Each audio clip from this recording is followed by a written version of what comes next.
নাসি আজমাইন।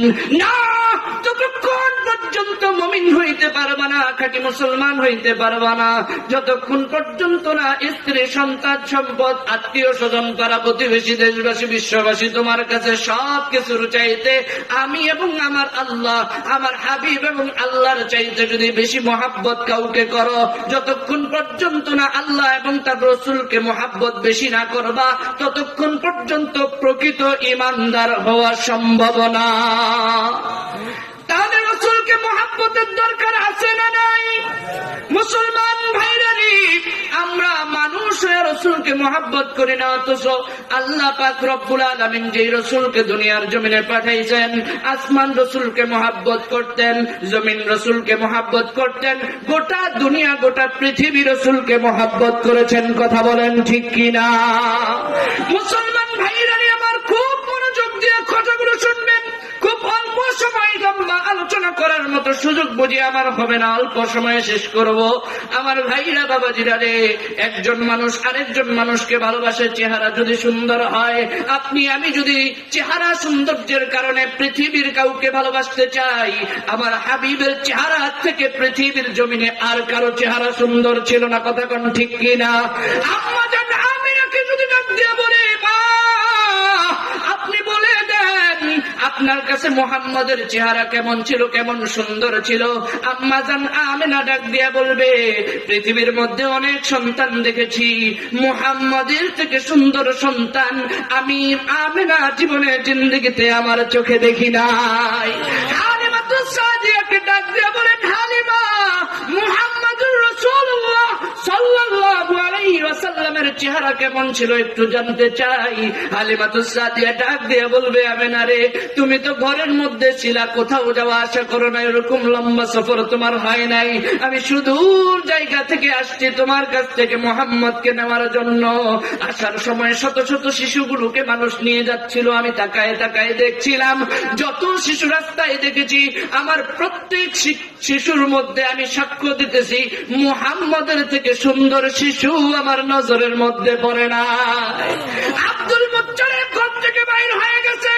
ও হালিমাতুস সাদিয়া, তুমি কেমনে দেখবা কয়টা শিশু তোমার নজরে পড়েছে, তোমার চোখে পড়েছে, তুমি তোমার চোখ দিয়ে কয়টা শিশু দেখেছো? আসা যাওয়ার মধ্যে আর কয়টা শিশু? আমি তো খানায় কাবার মুতাওয়াল্লি, কত সন্তান এই আরবের জমিনে হয়, সন্তানগুলোকে নিয়ে আসে আমার কাছে, যেহেতু আমি খানায় কাবার মুতাওয়াল্লি, হুজুর একটু ফু দিয়া দেন, একটু তেল পরা দেন, একটু পানি পরা দেন, একটু এই সন্তানটা কোলে নিয়ে একটু দোয়া করে দেন, এমন করে কি করে না? আব্দুল মুত্তালিব বলেন, শুনে নাও, কয়টা সন্তানের চেহারা তুমি দেখেছ?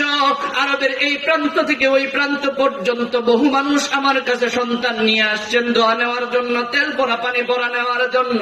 আমি আমার নাতির থেকে সুন্দর চেহারার মানুষ, আরবের জমিনে চেহারার শিশু, এত ফুটফুটে সুন্দর চেহারার অধিকারী সন্তান আমার জিন্দেগিতে আমি আব্দুল মুত্তালিব দেখি না। সুবহানাল্লাহ, আস্তে কর, আরেকটু আস্তে কর। জিবরাইল ডাক দিয়ে বলে, ও আব্দুল মুত্তালিব, কেমনে আপনি দেখবেন? দুনিয়ার কয়টা সন্তানই বা আপনি দেখেছেন? আপনি তো অন্যান্য নবীদের চেহারা দেখেন নাই। আমি জিবরাইল অন্যান্য নবীদের চেহারাও দেখেছি। ইউসুফ আলাইহিস সালাতু ওয়াস সালামকে আমি কূপের মধ্যেও দেখেছি, ইউসুফ আলাইহিস সালাতু ওয়াস সালামকে রাজ সিংহাসনে দেখেছি, মূসা আলাইহিস সালাতু ওয়াস সালামকে তুর পাহাড়েও দেখেছি, মূসা আলাইহিস সালাতু ওয়াস সালামকে ফেরাউনের সামনে ওই বাক্সবন্দি অবস্থাতেও দেখেছি, আদমকে দেখেছি, হাওয়াকে দেখেছি, নূহকে দেখেছি, ইব্রাহিমকে দেখেছি, ইসমাইলকে সূরের নিচে দেখেছি, আমি ইউনূস আলাইহিস সালাতু ওয়াস সালামকে দেখেছি। সমস্ত পয়গম্বরদের কাছে আমি আসা যাওয়া করেছি, আমি ফেরেশতা দেখেছি, জিন দেখেছি। ও আব্দুল মুত্তালিব, আমি জিবরাইল সাক্ষী দিলাম রে, মুহাম্মদের থেকে সুন্দর চেহারার অধিকারী না কোনো ফেরেশতা আছে, না কোনো জিন আছে, না কোনো পয়গম্বর আছে পৃথিবীর জমিনে আজ পর্যন্ত, না জমিনে আছে না আসমানে আছে, কোন জায়গার মধ্যে মুহাম্মদের থেকে সুন্দর চেহারার মানুষ আমার নজরে পড়ে না। বন্ধু, আল্লাহকে যদি ডাক দিয়ে বলা হয়, আল্লাহ মুহাম্মদুর রাসূলুল্লাহ সাল্লাল্লাহু আলাইহি ওয়াসাল্লাম কেমন ছিল আল্লাহ তো ঘোষণা দিয়ে দেয়, ইন্নাকা লাআলা খুলুকিন আযীম। ও দুনিয়ার মানুষ শুনে নাও, এ জিবরাইল শুনে নাও, এ আব্দুল মুত্তালিব শুনে নাও, আমিনা শুনে নাও, হালিমাতুস সাদিয়া শুনে নাও। আজ ইব্রাহিম যাদের কাছে তোমাকে পাঠাইছি তারারে তুমি দেখছো, যাদেরকে বানাইছি তাদেরকে দেখছো, তাদের চেহারা দেখছো।